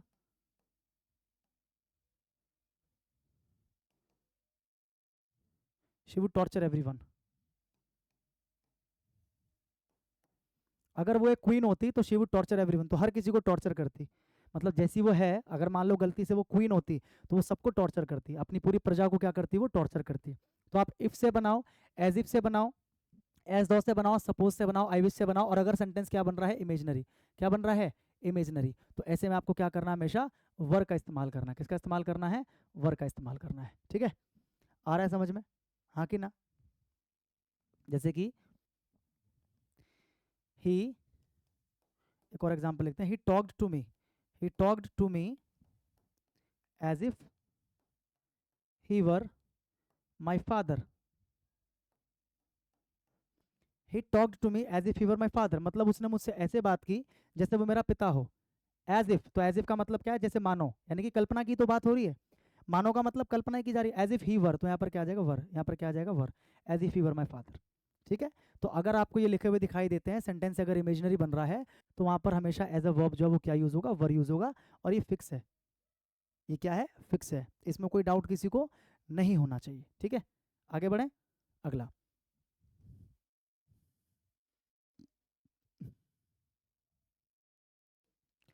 a number of, a large number of, a great number of, अगर अ लिख रहा है, देखो, अगर अ लिख रहा है, देखो, a number of, a large number of, a great number of, अगर अ लिख रहा है, देखो आपको पता है जो आर्टिकल ए और एन होते हैं, जो आर्टिकल ए और एन होते हैं, ये होते हैं इंडेफिनेट आर्टिकल्स। क्या होते हैं? इंडेफिनेट आर्टिकल्स होते हैं, यानी कि अनिश्चित होते हैं। क्योंकि अगर मैं बोल रहा हूँ एन एप्पल, तो मतलब दुनिया में बहुत सारे सेब है, उनमें से एक की बात कर रहा हूँ, तो किसकी बात कर रहा हूँ ये नहीं पता। लेकिन अगर मैं बोल रहा हूँ द एप्पल, तो द का मतलब किसी एक सर्टेन एप्पल की बात कर रहा हूँ, किसी डेफिनेट एक एप्पल की बात कर रहा हूँ, ठीक है, जो कहीं ना कहीं खास है किसी पर्टिकुलर सिचुएशन में। तो जो आर्टिकल ए और एन है ये इंडेफिनेट होते हैं, जो आर्टिकल द है वो डेफिनेट होता है। इसके पीछे यही लॉजिक है। डायरेक्ट मैं आपको रटवा भी सकता था, लेकिन लॉजिक के साथ करोगे तो ज़्यादा आपको फायदा मिलेगा, लंबे समय तक याद रहेगा। Concept of a number of, a large number of, a great number of. तो इनके बाद जो आएगा आपका प्लूरल काउंटेबल नाउन, क्या आएगा आपका प्लूरल काउंटेबल नाउन, और वर्ब भी क्या आएगा प्लूरल, वर्ब भी क्या आएगा प्लूरल आएगा। लेकिन अगर अ नंबर ऑफ की जगह पर क्या आ जाए द नंबर ऑफ, अब देखो अ क्या है इंडेफिनेट है ना, अनिश्चित है, और द क्या है निश्चित है। तो निश्चित का मतलब यहाँ पर पर्टिकुलर एक चीज की बात आप करोगे, तो जब द नंबर ऑफ लग जाए तो नाउन तो प्लूरल ही रहेगा, लेकिन जो वर्ब आएगा वो सिंगुलर आ जाएगा। एग्जाम्पल के थ्रू मैं आपको समझाता हूँ, बहुत अच्छा आपको समझ में आएगा। जैसे मैं बोलूँ, अच्छा इसका मतलब क्या होता है, ये जो लिखा है ना a number of, a large number of, great number of, इसका मतलब क्या होता है बहुत सारे, इसका मतलब क्या होता है बहुत सारे। और ये जो लिखा है ना द नंबर ऑफ, इसका मतलब बहुत सारे नहीं होता, इसका मतलब होता है संख्या। फर्क है दोनों में। देखो a large number of, a great number of, a number of इसका मतलब है बहुत सारे, और द नंबर ऑफ इसका मतलब है संख्या, पर्टिकुलर कोई एक संख्या। यहाँ पर बहुत सारे नहीं है, मतलब यहाँ पर क्या है पर्टिकुलर कोई एक संख्या, यानी कि डेफिनेट यूज है ये क्या है इसका डेफिनेट यूज करते हैं हम लोग, द लगा दिया तो ठीक है। जैसे देखो a large number of, a large number of students, a large number of students came have participated in this event, in this event, ठीक है। और एक हम लिखें the number of, the number of students was 50, the number of students was 50। दोनों में फर्क देखो क्या है, दोनों में बहुत मेजर डिफरेंस है, बहुत मेजर। यहाँ पर मैंने लिखा ना अ लार्ज नंबर ऑफ, इसका मतलब क्या है बहुत संख्या में, इसका मतलब क्या है बहुत संख्या में, बहुत संख्या में, यानी कि यहाँ पर मैं बताना चाह रहा हूँ कि कोई जो है ना बहुत ज्यादा है, किसी की चीज की संख्या जो बहुत ज्यादा है, यानी कि a large number of students यानी कि बहुत सारे विद्यार्थी। तो नाउन क्या आ जाएगा, नाउन क्या आ जाएगा प्लूरल और काउंटेबल, तो प्लूरल और काउंटेबल है, और आगे जो वर्ब आ जाएगा वो भी क्या आ जाएगा प्लूरल। तो ये अपने आप में ठीक है, यानी कि बहुत सारे विद्यार्थी, यहाँ पर इसकी मीनिंग क्या निकल रही है बहुत सारे विद्यार्थी, बहुत सारे विद्यार्थी। और ये जो मैंने लिखा है द नंबर ऑफ, इसका मतलब क्या है बहुत सारे नहीं, इसका मतलब एक ही शब्द है वो भी संख्या, यानी कि विद्यार्थियों की संख्या थी, कितनी थी 50 विद्यार्थियों की संख्या। और संख्या अपने आप में क्या है एक सिंगुलर वर्ड है, बोलो हाँ कि ना, संख्या अपने आप में एक सिंगुलर शब्द है, विद्यार्थियों की संख्या कितनी थी 50। तो यहाँ पर जो द नंबर ऑफ है इसका मतलब बहुत सारे नहीं, इसका मतलब है एक वर्ड संख्या, इसका मतलब ही होता है एक वर्ड संख्या। तो संख्या अपने आप में सिंगुलर है, इसलिए मैंने क्या बताया इसके बाद जो वर्ब आएगा वो भी क्या आएगा सिंगुलर, वो भी क्या आएगा सिंगुलर। बोलो बात समझ में आई कि नहीं आई, क्योंकि तुम द नंबर ऑफ को देखकर लगाएंगे ना तो ये क्या आएगा सिंगुलर। आपके मन से डाउट हटा, कोई कंफ्यूजन तो नहीं है। A number of, a large number of, great number of के बाद में क्या आ जाएगा प्लूरल वर्ब आ जाएगा, और द नंबर ऑफ के बाद में क्या आ जाएगा सिंगुलर वर्ब, क्योंकि इसका मतलब होता है संख्या, इसका मतलब ही है संख्या, और इसका मतलब क्या है बहुत सारे, इसका मतलब क्या है बहुत सारे। दोनों में फर्क है, दोनों में बहुत ज्यादा क्या है फर्क है, मेरी बात को समझे, ठीक है।